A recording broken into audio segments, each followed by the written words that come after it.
Resuming debate, reprise de débat, the Honourable Member for Ottawa South. Well, thank you, Mr. Speaker, and good morning to you and the colleagues in the House here this morning. I'd like to begin by commending my colleague from Sherbrooke for bringing this motion. It's a very important motion. This speaks to the legitimate aspirations of many of Canada's smaller centres that want to join the ranks of centres that have proper backstopping when it comes to their airport systems to enable, of course, more trade, more travel, more tourism, more investment, more growth, more jobs. I think it's unfortunate, Mr. Speaker, that this motion, in fact, however, had to be brought by the member, because this is something the government's been seized with now for many, many years. And it's important to remind members of the House and Canadians watching or reading that this, in fact, this minister we have today is the fifth minister in 7, 8, perhaps 8 years, the fifth Minister of Transport the government has had cycling through the department. And that might explain why there has not been serious action on this file for many years. There are at least 10 airports waiting for an answer, Mr. Speaker.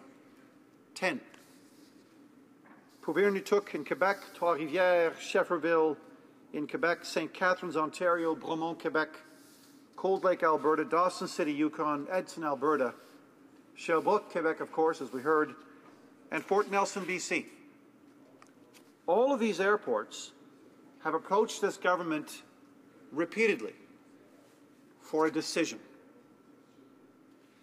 And on the strength of their overtures, Mr. Speaker, the Liberal Party of Canada wrote, through me, then the transport critic, wrote to the minister in June of 2013, asking the minister to please make a decision for these 10 airports that have been waiting and waiting with respect to a decision using CATSA security screening services and finding a mechanism so they could do so at their own expense. I wrote to the minister in June of 2013, Mr. Speaker, and I received a reply from the minister. But the reply was received on August 28, 2014. Over a year later, to respond to a basic letter on behalf, in this case, of the Sherbrooke Airport, asking, in fact, pleading for the Minister of Transport to make a decision. So I go back to my original comment, my earlier comment. It's unfortunate that the member has to bring this motion today in order to compel the government, frankly, to do its job. Everybody in this House recognizes, Mr. Speaker, that airports have to be safe and secure. Everybody in this House recognizes that airports are becoming a very, very popular form of economic generator for our smaller and our larger urban centres. Everybody in this House understands that they're job creators, that they bring in retail investment, that they facilitate trade and tourism and travel, shipping of goods. Everyone here understands that. What we don't understand is, why has it taken so long for the government to do its job? This is not a big file, Mr. Speaker.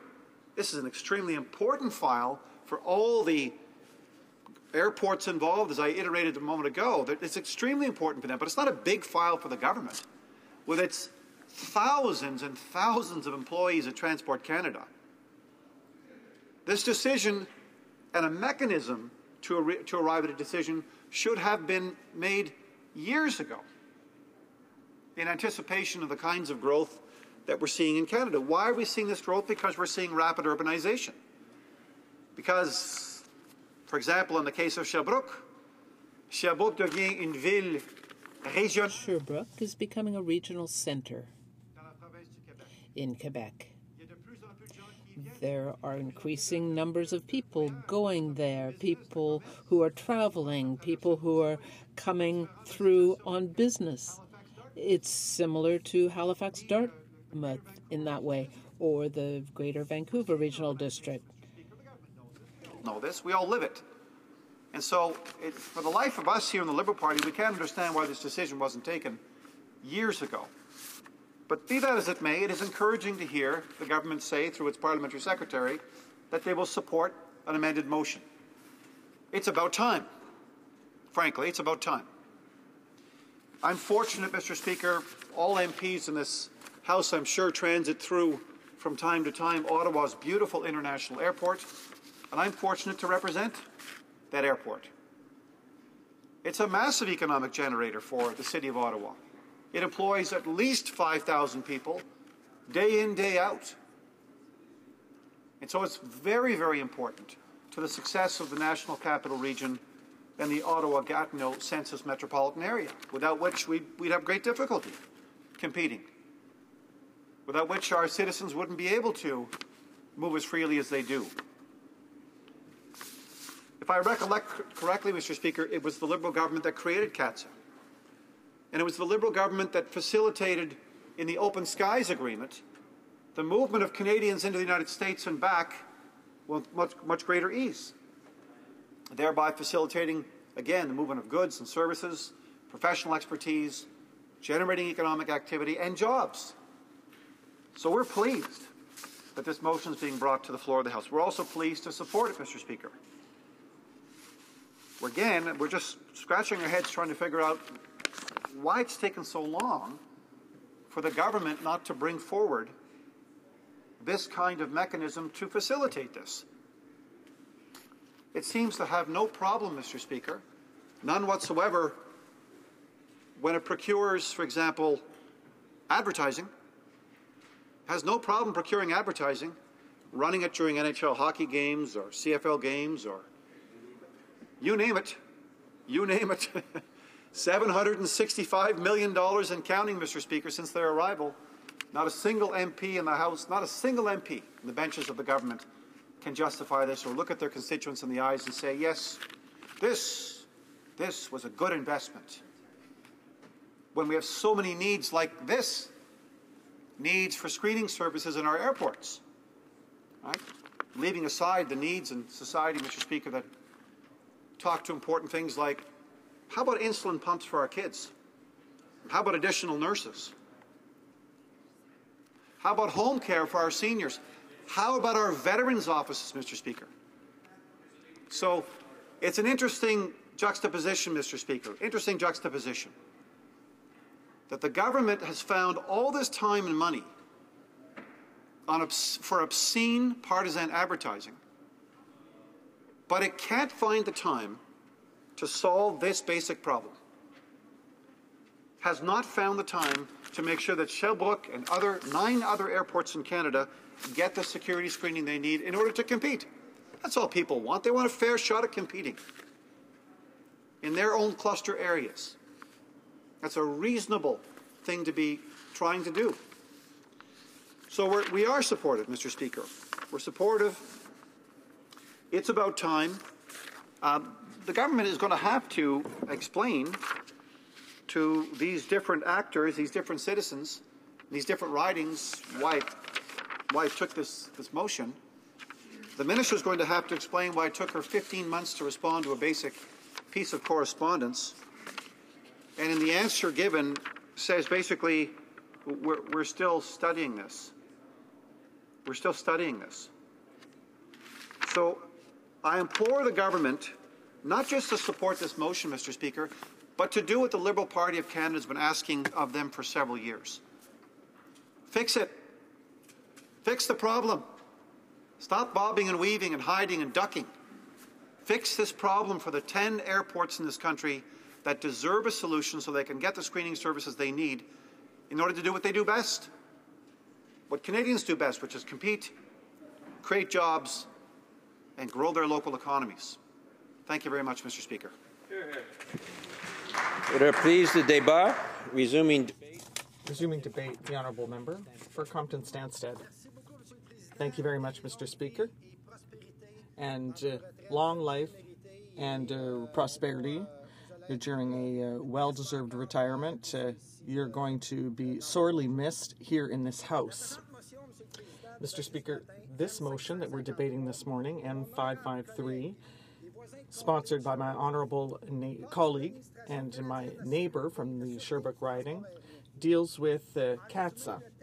In short, the text calls upon the government to present as soon as possible a mechanism that would allow non-designated airports that are not on the list of airports designated under the Canadian Air Transport Security Authority Act to provide at their expense security screening that is recognized under the same act. M-553 seeks specifically to find a solution for numerous airports. Now, we named them earlier. The airports that want to obtain security screening under CATSA. The mechanism would be determined and implemented by the current or future government, and it would be useful for many airports in Canada that are not designated under the schedule of the CATSA Act. You know, Mr. Speaker, that airports across the country are economic drivers for the communities in which they are located.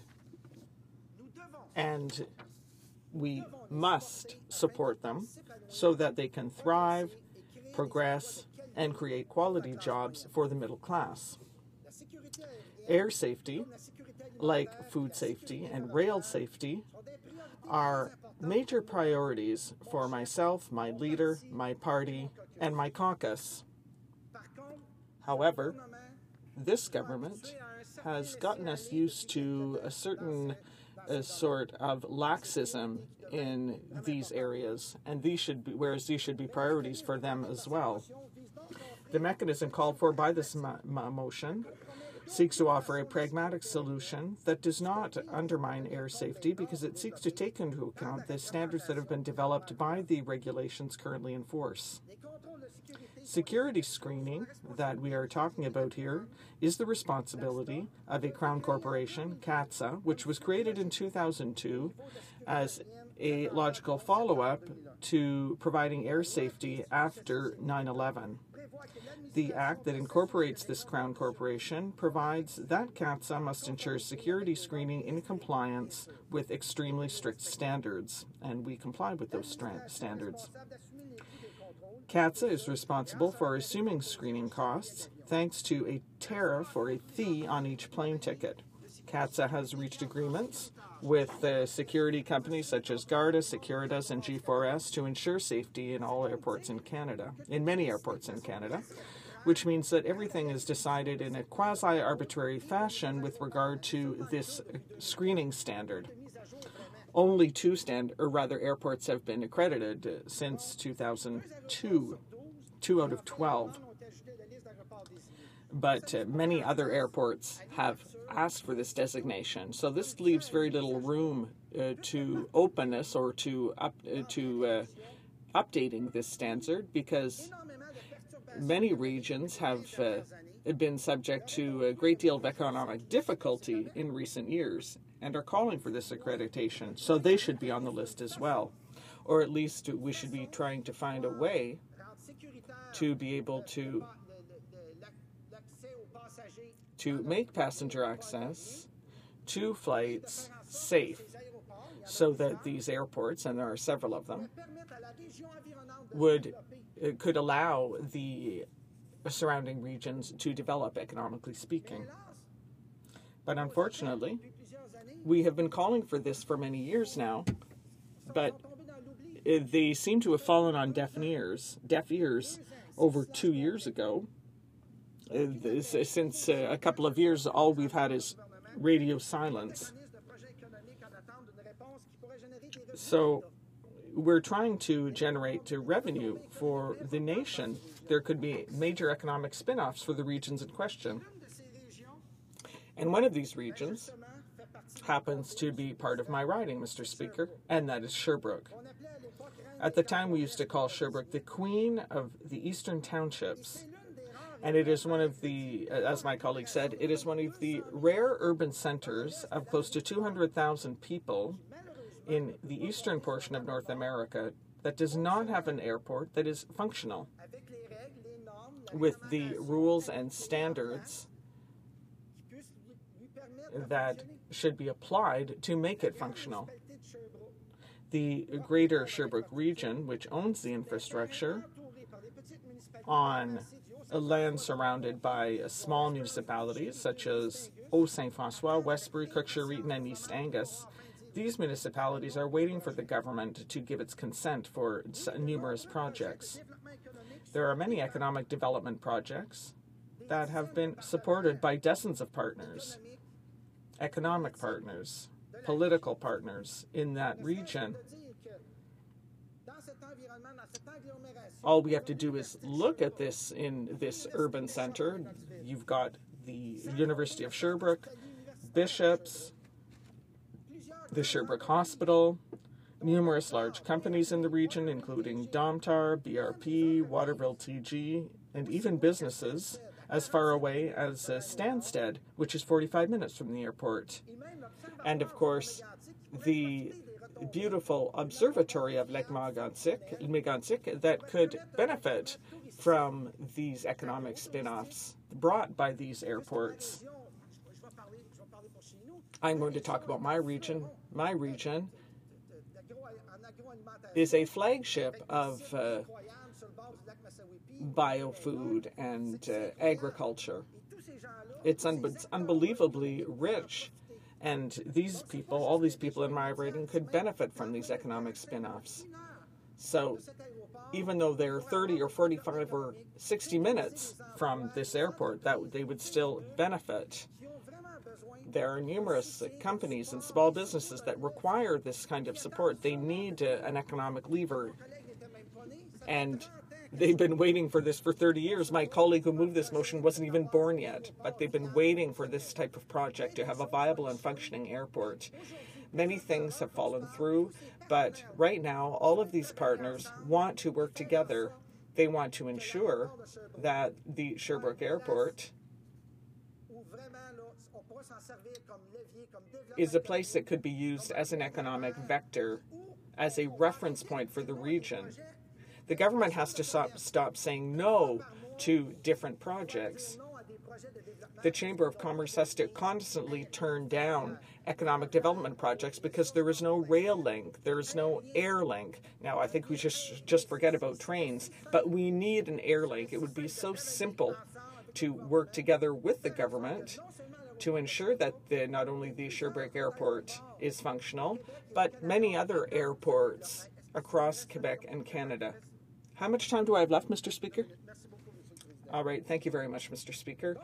So there are many levels of government involved. The City of Sherbrooke, the RCM of Haut-Saint-François, Coaticook, Granite, all of those regions could benefit from these economic spin-offs that would derive from this airport. Not just travelers, but we're talking about economic industries. There could be jobs in R&D. Scientists come and conduct research and development. They innovate products that are exported across the country and abroad. So there are many, many businesses and companies that are waiting for this. They know that with this important hub in Sherbrooke, they would be able to develop the economy, create jobs, because things are stagnating in some regions. So it is important for us to work together with the government, because all the partners are ready right now. They're waiting for the federal government to step up. So in closing, Mr. Speaker, as I said, several regions in Canada could benefit from the openness of the current government, given the pressing needs of local economies that are stagnating. A positive response to the initiative of my colleague could create jobs and give hope to thousands of workers across Canada. Thank you, Mr. Speaker. And as I said, I wish you long life and much prosperity. Resuming debate. Reprise de débat. The honourable member for Etobicoke Centre.